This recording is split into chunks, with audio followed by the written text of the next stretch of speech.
In this video, I'll show you how to find your stream key on Twitch. All right, just go ahead and open up your Twitch account. Now, once you're in here, go ahead over to your profile at the top right, tap on it.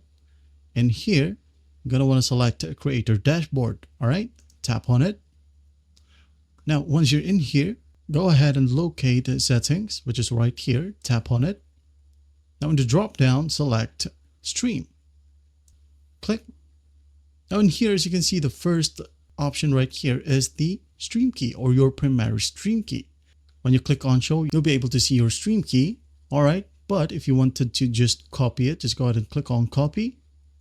All right. And paste it to your streaming platform. For example, here I am using Streamlabs. And what we're going to do to paste the stream key is just go ahead and go to settings right here at the bottom left. Now go ahead and go to stream. Now, as you can see here, I have linked or logged into my Twitch account already. Now, if you want to inject your custom stream key, just go ahead and hit on stream to custom ingest. All right. And here you'll be able to find the stream key section. Delete this one, right click and hit on paste. Once done, just hit on the done button right here. And after that, just go ahead and go live and you'll be able to go live on Twitch using that particular stream key. And there you have it. Well, I hope this video helps and I'll see you in the next one.